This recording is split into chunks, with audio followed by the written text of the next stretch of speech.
Hybrid Gamer.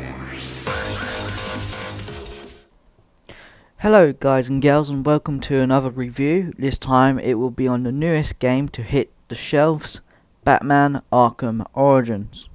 Since its release on Friday, I have played it non-stop, and for one good reason: it is addictive. I'm not kidding, I have spent a good 6 hours or so playing this game without realising it. And why have I spent this long on Batman Arkham Origins? Well, allow me to tell you by talking about the gameplay, story, fighting style, gadgets, and side missions. The game is set before the events of Batman Arkham Asylum in the much longer city of Gotham on Christmas Eve.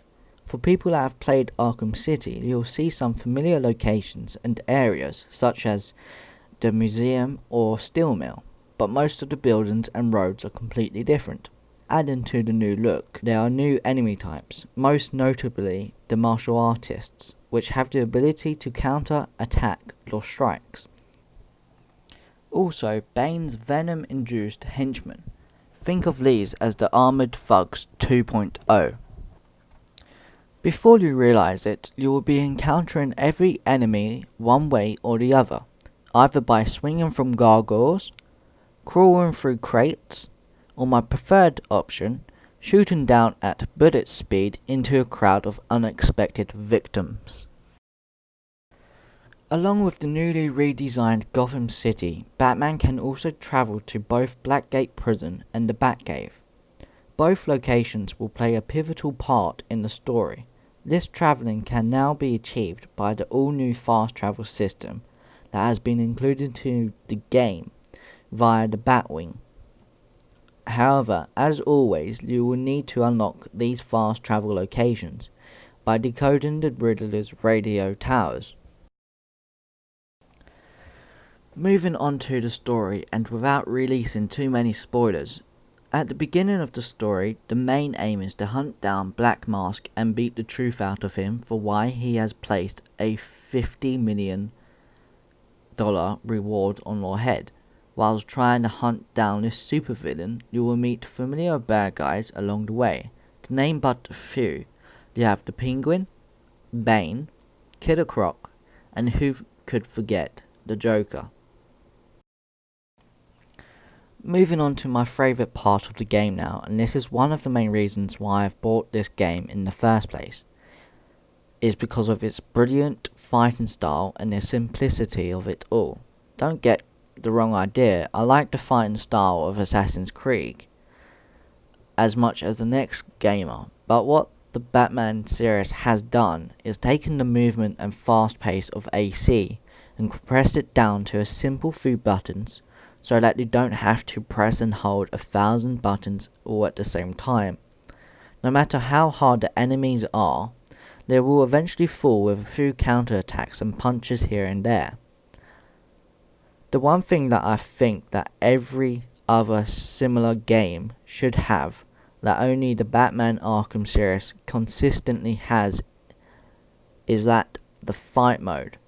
This is where I personally think the game shines. Of course you have the main game, where you glide around a city building in and hang unexpected thugs from their feet from gargoyles, but the fight mode is simple and easy to understand.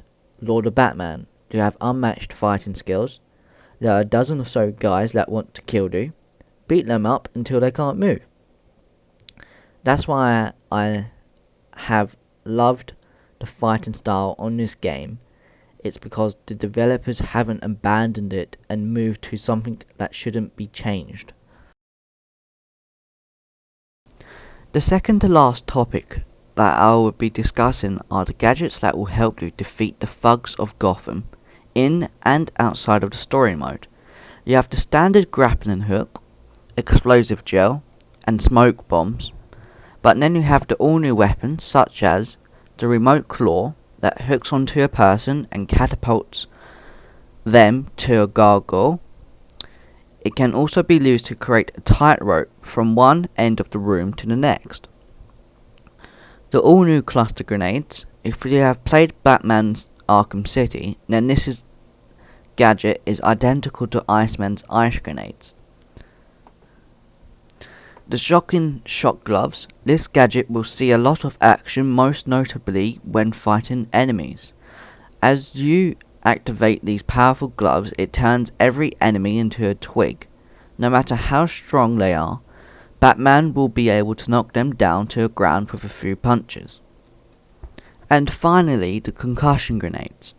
This gadget didn't get much action simply because you didn't really need to lose it, because 1. It gave your position away, 2. If you lose it on an armed enemy, it alerted every thug in a 10-mile radius, and 3. You could lose better gadgets to take down Batman's enemies without alerting the others around him. Side missions. Every game should have side missions. Side missions allow the gamer to stop the story mode and pause what they are doing. The side missions of Batman Origins allow you to do just this. The story mode is roughly 30% of the overall game. The rest bottles down to the fight mode and side missions. You have the same old Riddler trophies in a new form of data packages, but they still the same idea as trophies. You search the map for glowing green boxes and destroy them. And every other side mission that involves an iconic villain follows the same template of search and destroy.